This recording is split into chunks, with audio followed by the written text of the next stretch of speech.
काश 2026 दोबारा आ पाता। अगले कुछ सालों में तुम ये सोच रहे होगे। एक हार्ड ड्राइव में मेरी बहुत सारी पुरानी फोटोज पड़ी हुई थी, वीडियोस पड़ी हुई थी। पिछले 15 साल की सारी फोटोज थी और वो हार्ड ड्राइव खराब हो गई।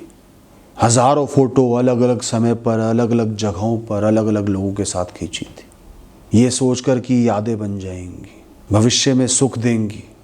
15 साल का जीवन 1 सेकंड में खत्म। पहले तो शौक लगा, फिर अचानक एक सवाल मन में आया, क्या उन फोटोज के बिना मेरी जिंदगी सच में चली गई, या सिर्फ सबूत गए हैं कि वो जिंदगी कभी हुई थी। जिंदगी तो वो मैंने ही जी है, वो पल तो मैंने ही जिए। ये सोचकर मन को शांति मिली। फिर एक और प्रश्न उठा कि इनमें से कितने ही पल ऐसे थे जिनको मैंने जिया ही नहीं, सिर्फ इसलिए कि इनको संजो लेता हूं, जोड़ लेता हूं, फोटो के माध्यम से आगे खुश हो लूंगा इनको देखकर। बस उन क्षणों को बांधना चाहा भविष्य के लिए, और वो भविष्य आया ही नहीं। ना जी पाया, ना जोड़ पाया। ये तो वही बात हो गई बचपन में। मैं लगभग 11-12 साल का था। फाइनेंशियल क्रंचेस के चलते हम बहुत दिनों के बाद एक ट्रिप पर जा रहे थे। मुझे यात्रा करने का बहुत शौक था। मैंने 2-3 महीने पहले से ही खाने पीने की चीज़ें जोड़ना शुरू कर दिया। एक डफल बैग ले लिया, जो भी कहीं से कुछ मिलता या कहीं से कुछ पैसा भी मिलता तो सामान खरीद के उसमें भर लेता। फिर सोचा कि जब ट्रिप पे जाऊंगा ना, पूरा बैग भरा होगा अच्छे अच्छे खाने पीने के सामानों से। जब यात्रा का वक्त आया, उसमें से ज़्यादातर सामान खराब हो गया, एक्सपायर हो गया, सड़ गया। ना पहले खुशी भोगी, ना ट्रिप पर ही उस सामान को वसूल पाया, बल्कि ट्रिप में निराशा और हो गई। ट्रिप को उतना एंजॉय नहीं कर पाया। तुम्हारे जीवन की सबसे बड़ी कमी है कि तुम सुख तो यादों में भोगते और दुख रियल टाइम में भोग लेते। कभी दुख के समय अपनी तस्वीर खींची है कि इसे सुख के दिनों में देखूंगा और याद करूंगा कि ये समय भी आया था। कम से कम विश्वास तो जमेगा कि सुख का समय आएगा। कम से कम पता तो चलेगा कि तुम्हारी स्थिति क्या है, तुम्हें खुद के साथ खड़े होना है। तुम कर क्या रहे हो? पूरा हफ्ता संडे का इंतजार करते हो। फिर संडे आया, सुबह के चंद घंटे ही बीते कि मंडे की याद आ गई, कल से ऑफिस जाना है, काम पर जाना है, और बाकी का संडे भी मंडे की चिंता में निकल गया। और फिर सोमवार को, मंडे को ऑफिस में बैठकर सोचोगे संडे कब आएगा यार, संडे के दिन ही तो आराम मिलता है। जिया कब यार, वो पुराने दिन कितने अच्छे थे। ये लाइन मैंने अनगिनत बार लोगों से सुनी है। पर तब तो तुम जिए ही नहीं दोस्त, उलझे हुए थे आज, कल, परसों और अगले महीने तक की उलझनों में। आज वो चंद महीनों के विषय, मैटर, स्ट्रेस सालों के आगे बहुत छोटे पड़ गए, गायब हो गए। तो महसूस नहीं हो रहे, पर उस समय तुम्हें उनकी टेंशन खाए जा रही थी। तुम जीवन को जी ही नहीं पा रहे थे। कुछ दिनों पहले माता पिता को पहाड़ों पे ले गया।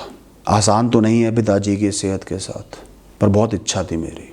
बारिश का मौसम था, दिन में अंधेरा, ठंडी हवाएं, पहाड़ों के नज़ारे, ज़मीन पर आते बादल, स्वर्ग की अनुभूति थी। दूसरे दिन मैंने चुपके से पिताजी को माँ से कहते हुए सुना, 2 दिन से ज़्यादा बाहर रहना बेकार है, मैं तो बोर हो गया हूँ। देख लिया जो देखना था, अब करना क्या है ही क्या। यहाँ पर डिप्रेसिंग सा माहौल है। मन में दुख की एक बहुत बड़ी लहर दौड़ी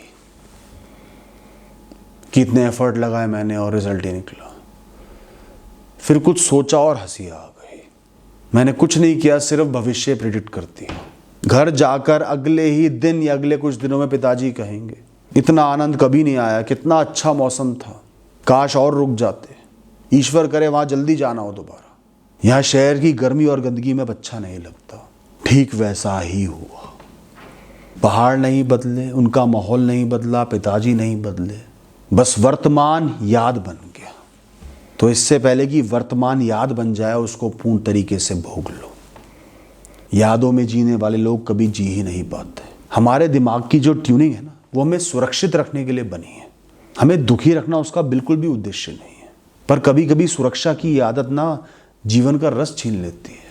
दिमाग का काम है निरंतर खतरे ढूंढना, अलग क्या हो रहा है, ताकि हमें समय रहते बचा सके, सजग कर सके।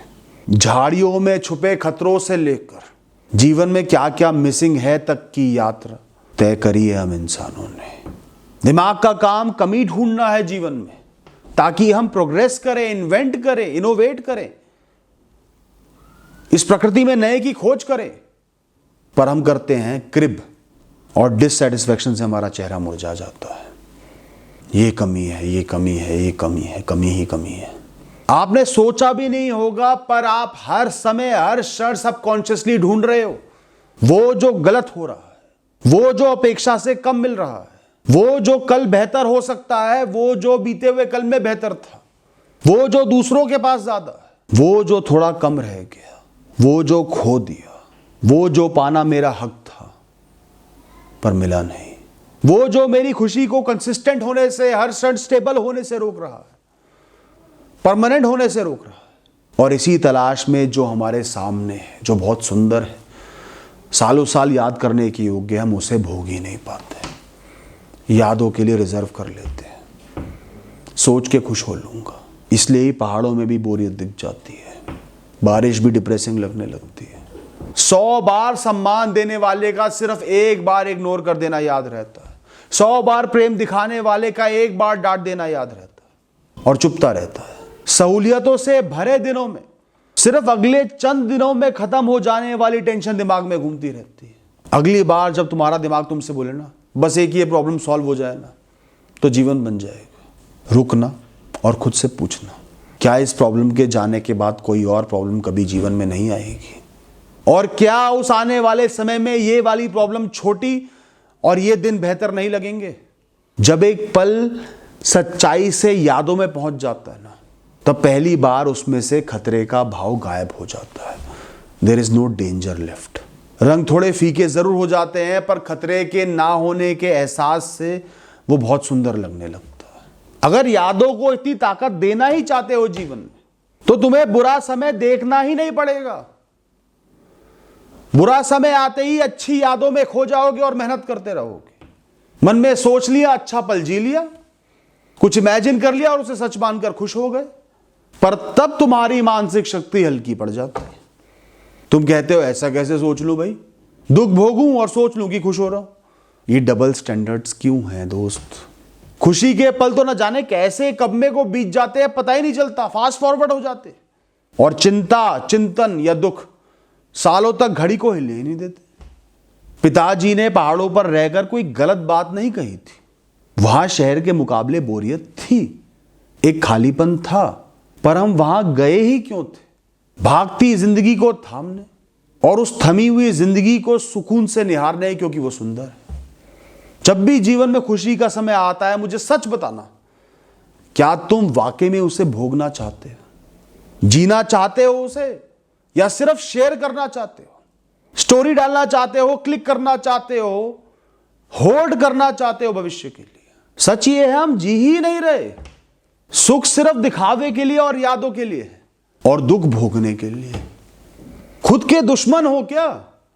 इसलिए तो हम लोग हाई स्ट्रेस में हैं, मेंटल इश्यूज हमें घेर लेते हैं, क्योंकि इंपॉर्टेंस उनको हमने दी। स्ट्रेस को बड़ा हमने बनाया, दुखों को बड़ा हमने बनाया, सुखों को छोटा हमने बनाया। एक छोटा सा प्रयोग करके देखो, जब भी जीवन में कोई छोटा सा, हर दिन में कोई छोटा सा नन्हा सा अच्छा पल आए ना, दोस्त के साथ बैठ के चाय पी रहे हो, माँ की गोद में लेटे हो, वो सर पे तेल लगा रही है, हाथ फेर रही है, बच्चे शरारत कर रहे हैं, तुम्हें हंसी आ गई। शाम के समय अचानक अंधेरा गिराया, बारिश आने लगी, गर्मी में ठंड हो गई। महीनों की थकान और काम के बाद पहाड़ों का सफ़र कर रहे हो। बस 10 सेकंड के लिए रुक जाना और खुद से पूछना, अगर मैं 10 साल बाद इस पल को याद कर रहा होता और देख रहा होता तो कैसे देखता, कैसा लगता मुझे? तुम्हारी आंखों के आगे का दृश्य ही बदल जाएगा। तुम एक एक क्षण आनंद ले पाओगे, चेहरों को, आवाज़ों को, हवा को, नज़ारों को। अपना माइंडसेट बदल लो दोस्तों। ध्यान से सुनना, अपने आज को ऐसे जियो जैसे तुम भविष्य से, बहुत आगे के भविष्य से पीछे लौट कर आए हो और आज के इस क्षण में जाकर ठहरे हो कुछ समय के लिए, जो यादों में बड़ा सुंदर लगता है। संघर्ष बीतते हुए दिखने लगेंगे, लॉन्ग टर्म में एग्जिस्ट ही नहीं करेंगे, और सुख चमकने लगेंगे। ये सालों बाद की सुनहरी यादें हैं, आज मैं यहाँ पर जी रहा हूँ। तेरा ध्यान किधर है, ये तेरा जीवन इधर है। Thank you and all the best.